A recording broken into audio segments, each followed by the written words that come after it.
Hello everyone, मैं सैफ अमन। मेरा again स्वागत है आप सबका AutoCAD 2018 के एक और नए लेक्चर में। पिछले लेक्चर में जो है हमने लेयर्स के बारे में बात करी थी। आज इस लेक्चर में मैं आपको हैच के बारे में बताने जा रहा हूँ। तो जितने भी लोग यहाँ पे जिन्होंने भी ईडी या ड्राफ्टिंग सीखी होगी तो उन्हें ये ज़रूर पता होगा कि हम हैच का काफ़ी तरीके से यूज़ करते हैं। हाँ, मैकेनिकल इंजीनियरिंग में इसका यूज़ होता है। हैच का जो यूज़ होता है वो यूज़ होता है अपने किसी भी ऑब्जेक्ट के नीचे हिडन जो ऑब्जेक्ट है उसको शो करने का, या काफ़ी और भी कई यूज़ हम कर सकते हैं। ठीक है, किसी लॉन को हमें शो करना है या कुछ भी हो, ऐसी चीज़ में हम हैच का यूज़ कर सकते हैं। ठीक है, तो हैच जो है कैसे हम अपनी AutoCAD के अंदर बनाते हैं और उसको जो किस तरह से हम मैनिपुलेट करेंगे, उसके किस तरह से हम चेंजेस करेंगे, उसके अंदर क्या क्या प्रॉपर्टीज़ हमें अवेलेबल होती है, सब हम आज देखने जा रहे हैं। तो शुरू करते हैं अपनी ड्राइंग पर आकर। तो आप देखेंगे मैंने यहाँ पे कुछ बेसिक ऑब्जेक्ट बना के रख रखा है, कुछ भी है ये। ठीक है, कुछ भी है ये। ठीक है, मैंने बस ये अपनी ड्राइंग को समझाने के लिए, मतलब हमारे टॉपिक को समझाने के लिए ड्राइंग आपके सामने बना के रखी है। ठीक है, तो मैंने एक रेक्टेंगल बनाया, उसके इस पॉइंट से मैंने सर्कल बना दिया, एक रेक्टेंगल मैंने यहाँ पे बना के रख दिया। ठीक है, अब देन हम चलते हैं हैच में। तो हैच में अब जाने के लिए हमें हैच एंटर करना होगा। हमारा हैच है जो है पहले यहाँ पे रन हो जाएगा। यहाँ पे हमें क्या क्या देखने को मिलता है, हम सारी चीज़ें बारी बारी से देखेंगे। सबसे पहले यहाँ पे पिक पॉइंट है, पिक पॉइंट पे क्लिक करेंगे एंड देन जहाँ भी अब मैं कर्सर को लेके जाऊँगा वो मेरा जो AutoCAD है कर्सर के अंदर की बाउंड्री को चेक करेगा। मेरा कर्सर जो है उसकी जो बाउंड्री है ये उसको चेक करेगा। अभी मेरे कर्सर की जो बाउंड्री है वो ये है, यहाँ से रेक्टेंगल का इतना सा पार्ट, देन ये सर्कल का पार्ट एंड देन रेक्टेंगल का वापस वाला पार्ट, ये जो है मेरे कर्सर की बाउंड्री है। तो इसने अपने बाउंड्री के अंदर अंदर यहाँ पे हैच मुझे शो कर दिया है। मैं इसको क्लिक करूँगा तो यहाँ पे मुझे हैच करके दे देगा। देन अगेन मैं कुछ भी दबाया, कुछ भी चेंजेस करे बिना डायरेक्ट लेयर कर्सर को कहीं और लेके जाता हूँ तो अब ये इस जगह की जो है हमारी वो चेक करेगा बाउंड्री को। ठीक है, तो मैं यहाँ पे अब देखिए मेरी बाउंड्री यहाँ से ये एंड देन ये रेक्टेंगल एंड देन ये वाला रेक्टेंगल, ये सब मेरी बाउंड्री है। तो ये सब इस बाउंड्री को सेलेक्ट करेगा एंड देन मैं चाहूँ तो यहाँ पे हैच कर सकता हूँ। देन मैं यहाँ पर भी हैच कर सकता हूँ। तो मैंने यहाँ 3 जगह हैच कर दिए हैं। ठीक है, अब मैं चाहता हूँ कि भाई आगे चलते हैं। हमारे पास यहाँ पे क्या है, यहाँ रिमूव चाहता हूँ। अगर मैं चाहता हूँ मेरी जो है इस सेलेक्ट में आपको रिमूव के बाद बताऊँगा। तो अगर मैं चाहता हूँ कि भाई मेरा जो इनमें से कोई सा भी जो हैच है, मान लीजिए मैं ये हैच जो है ये बीच वाला, मैं इसको हटाना चाहता हूँ, मैं इसको रिमूव करना चाहता हूँ, तो मैं क्या करूँगा, मैं रिमूव पे सेलेक्ट करूँगा एंड देन अब मैं अपनी बाउंड्री को सेलेक्ट करूँगा। देखेंगे आप मेरा हैच यहाँ से हट गया है। ठीक है, अगर अब ये सेलेक्ट क्या काम करता है, सेलेक्ट काम करता है, इस सेलेक्ट मेरी जिस भी बाउंड्री को मैं सेलेक्ट करूँगा, मान लीजिए मैंने ये बाउंड्री अगर सेलेक्ट करी तो इस पूरे रेक्टेंगल को एक साथ हैच कर देगा। देखेंगे, ये देखिएगा मैंने सेलेक्ट पे क्लिक करा है ना। अब ये हैच सेलेक्ट ऑब्जेक्ट चालू हो गया, इसने ऑब्जेक्ट सेलेक्ट करने का, मैंने ऑब्जेक्ट सेलेक्ट करा एंड देन इसने पूरा ऑब्जेक्ट के अंदर ही मेरा जो पूरा एक ऑब्जेक्ट था उसके अंदर इसने हैच कर दिया। ठीक है, मैं रिमूव करना चाहता हूँ तो मैं इसको यहाँ से रिमूव कर सकता हूँ। ठीक है, यहाँ से मुझे पैटर्न मिल जाता है अलग अलग टाइप के। ठीक है, मैं यहाँ पे एक वापस हैच कर देता हूँ। ठीक है, यहाँ पे मुझे कई सारे पैटर्न मिल जाते हैं। अगर मैं ये पैटर्न सेलेक्ट करता हूँ तो देखेंगे मेरा पैटर्न यहाँ पे चेंज हो गया है। ये वाला पैटर्न चेंज कर सकता हूँ और भी कई सारे पैटर्न है यहाँ पे ड्रॉप डाउन मेन्यू के अंदर। मुझे यहाँ पे ये पैटर्न, अब ये देखेंगे ये क्या हो रहा है, ये काफ़ी बड़े स्केल पर मेरा जो हैच है, मतलब ये जो पैटर्न है ये काफ़ी बड़े स्केल के ऊपर है ना। इस वजह से मेरा जो वो पैटर्न है, सॉरी ये जो बड़ा ये जो पैटर्न है ये काफ़ी बड़े स्केल के ऊपर है। इस वजह से मेरी किसी ड्राइंग के अंदर ये पैटर्न मुझे सही शो नहीं हो रहा।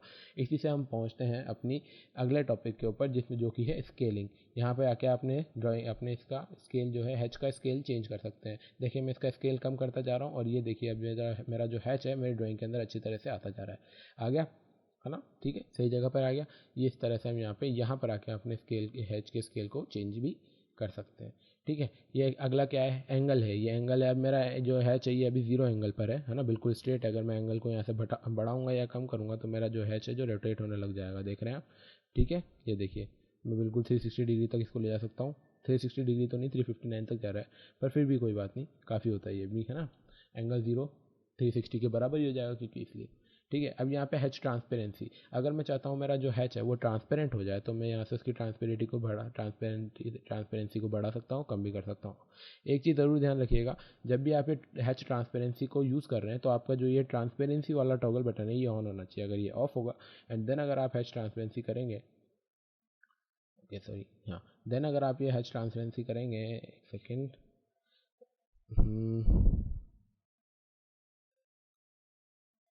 सेलेक्ट क्यों हो गया है, रिमूव एंड देन रिमूव, हाँ, एंड देन अगर आप हैच ट्रांसपेरेंसी करेंगे इसको बंद कर कर तो आपको जो है हैच यहाँ पे ट्रांसपेरेंट होता हुआ नज़र नहीं आएगा है ना। लेकिन अगर मैं इसी को चालू करके एंड देन हैच ट्रांसपेरेंसी करता हूँ, एक सेकंड इसमें कुछ इशू आ रहा है, पर ठीक है, अगर मैं इसको एक बार बंद कर देता हूँ, ये लीजिए, एंड देन मैंने यहाँ से इसके हैच को काफ़ी ज़्यादा ट्रांसपेरेंट कर दिया। एंड देन मैं जो है यहाँ पर इसको आपको बताता हूँ कैसे बताऊँ। ओके, मैं इसको क्लिक कर देता हूँ। ठीक है, अब आप देखेंगे, ये देखिए मैंने इसको बंद कर रखा है तो इसके ट्रांसपेरेंसी हमें 0 दिख रही है, कुछ भी ट्रांसपेरेंसी नहीं दिख रही। लेकिन मैं इसको चालू कर दूंगा तो मुझे अब इतना ही ट्रांसपेरेंट दिखेगा जितना मैंने वहाँ पर करा था। वापस इसके इसके सेटिंग में जाने के लिए, हैच की सेटिंग में जाने के लिए हम इस पर हैच पर क्लिक करेंगे, हम वापस वहाँ पहुँच गए हैं। ठीक है, यहाँ पे और क्या चीज़ें हैं, सेट ओरिजिन वगैरह, ये क्या है मैं आपको बताता हूँ। अब मान लीजिए कि मैं जो चाहता हूँ, मैं क्या चाहता हूँ, वापस ऐसे ट्रांसपेरेंसी को 0 कर देते हैं। ठीक है, मैं चाहता हूँ कि मेरा ओरिजिन जो है, मेरा जो ये है, ध्यान से देखिएगा, मेरा जो हैच है अभी रेंडमली कहीं से भी शुरू हो रखा है। अगर मैं चाहता हूँ कि मेरा हैच जो है बिल्कुल इस पॉइंट से स्टार्ट हो, तो मैं यहाँ सेट ओरिजिन पर क्लिक करूँगा, देन मैं यहाँ पे क्लिक करूँगा। अब आप देखेंगे मेरा हैच जो है बिल्कुल यहाँ से स्टार्ट होकर और ऑटोमेटिकली उस हिसाब से यहाँ पे एडजस्ट हो चुका है। ठीक है, एसोसिएटिव क्या होता है मैं आपको अब आगे बताऊँगा, लेकिन उससे पहले ये देख लेते हैं।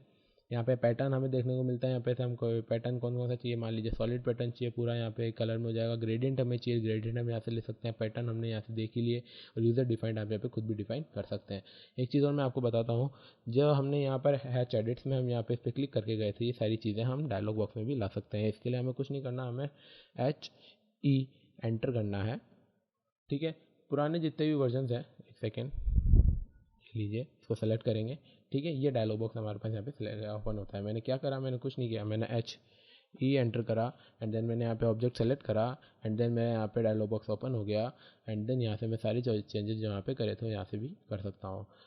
लोअर वर्जन में, ऑटोकैड के पुराने वर्जन में जो है ऑटोकैड ये हैच एडिट्स इस तरह से डायलॉग बॉक्स में ही ओपन होता है। ठीक है, वापस चलते हैं एडिट के अंदर। अब लास्ट है हमारे 2-3 टॉपिक बच रहे हैं आज के, एसोसिएटिव और मैच प्रॉपर्टीज। एनोटेटिव मैं आपको अभी नहीं बताऊंगा, ठीक है, क्योंकि हमने अभी पढ़ा नहीं है। एसोसिएटिव क्या होता है, मान लीजिए मेरे पास यहाँ पर 2 सर्कल्स हैं, एक सर्कल ये है एंड देन एक सर्कल ये है। ओके, आगे चलते हैं। अब मैंने यहाँ पे हैच कर देनी है, मैंने हैच करा, देन मैंने यहाँ पे इसको हैच करा।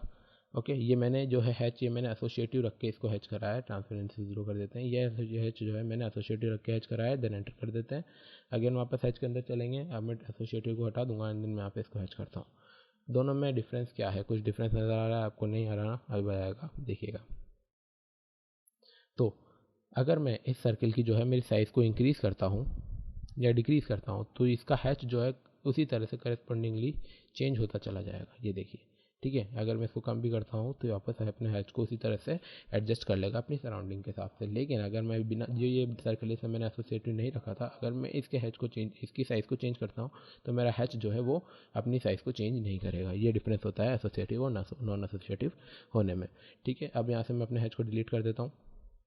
ठीक है, अब अगर मैं जो चाहता हूँ, मेरा जो यहाँ पे जो प्रॉपर्टीज़ हो रखी हैं, इसमें मैं अपने दोनों इसकी और इसकी प्रॉपर्टीज़ को, मतलब इन दोनों सर्कल्स की प्रॉपर्टीज़ को अगर मैं मैच करना चाहता हूँ, तो मुझे कुछ नहीं करना, मुझे वापस हैच एडिटर में जाना है एंड यहाँ पे मैच प्रॉपर्टीज़ मुझे करनी है यहाँ से। सॉरी, यहाँ पे पहले हैच देंगे, सबसे पहले pick point, then hatch, sorry क्या हो गया, boundary could not be defined, close hatch editor. Hatch editor में गए, पिक पॉइंट दिया, सॉरी ये यहाँ से नहीं होएगा, एच एंटर करना होगा, पिक पॉइंट देंगे, यहाँ पे आ गया। अब मैं इन दोनों एच की जो है प्रॉपर्टीज़ को मैच करना चाहता हूँ, मैंने मैच प्रॉपर्टीज़ करा, सेलेक्ट करा इससे एंड देन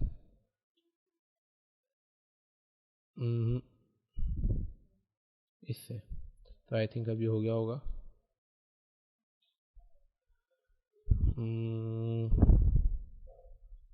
ये देखिए, ठीक है, अब ये भी एसोसिएटिव टाइप का है जो है हमारा बन गया है। ठीक है, तो ये होता है मैच प्रॉपर्टीज़। अब अगर मैं चाहता हूँ, मान लीजिए मेरे पास यहाँ पे 2 ये हैच है, मैंने इसको मूव करा, मैंने इसको इससे कोइंसाइड कर दिया, सेकेंड, मैं चाहता हूँ इसको थोड़ा सा इससे कोइंसाइड हो जाइए, एंटर, थोड़ा सा इसके अंदर जाइए। ठीक है, एंड देन मैंने इस हैच को जो है यहाँ पे सॉलिड हैच कर दिया, अब मान लीजिए ग्रेडियंट कर देते हैं, ये मैंने ग्रेडियंट कर दिया। अब मैं चाहता हूँ कि मेरा ये जो पीछे वाला जो हैच है, ये जो है इस ग्रेडियंट हैच के ऊपर आ जाए, या फिर ये मेरा ग्रेडियंट हैच जो है इसके नीचे चला जाए। तो मैं कुछ नहीं करूँगा, मुझे इस हैच पे सेलेक्ट राइट क्लिक करना है, इस पर सॉरी इस हैच को सेलेक्ट करना है, एंड देन इस पर राइट क्लिक करके यहाँ पर हमें मिलेगा, एक सेकेंड वो ऑप्शन कहाँ गया, सेट बाउंड्री कहाँ गया वो ऑप्शन, ये ड्रॉ ऑर्डर में जाके फिर हम यहाँ पे करेंगे ब्रिंग टू फ्रंट। अब देखेंगे आप मेरा जो हैच है इस ग्रेडियंट के फ्रंट में आ गया है। सिमिलरली अगर मैं चाहता हूँ इसको बैक ले जाना, तो मैं सेलेक्ट करके देन इसमें राइट क्लिक करूँगा, ड्रॉ ऑर्डर में जाएंगे, सेंड टू बैक करेंगे, इसके पीछे चला जाएगा। ओके, तो यही सब था आज के हैच के बारे में। Thanks for watching this video. Check the description box for quiz and do answer them in comment section. Thanks for watching this video. Like, share and subscribe to Start Sketch to learn other similar skills from here. Thank you.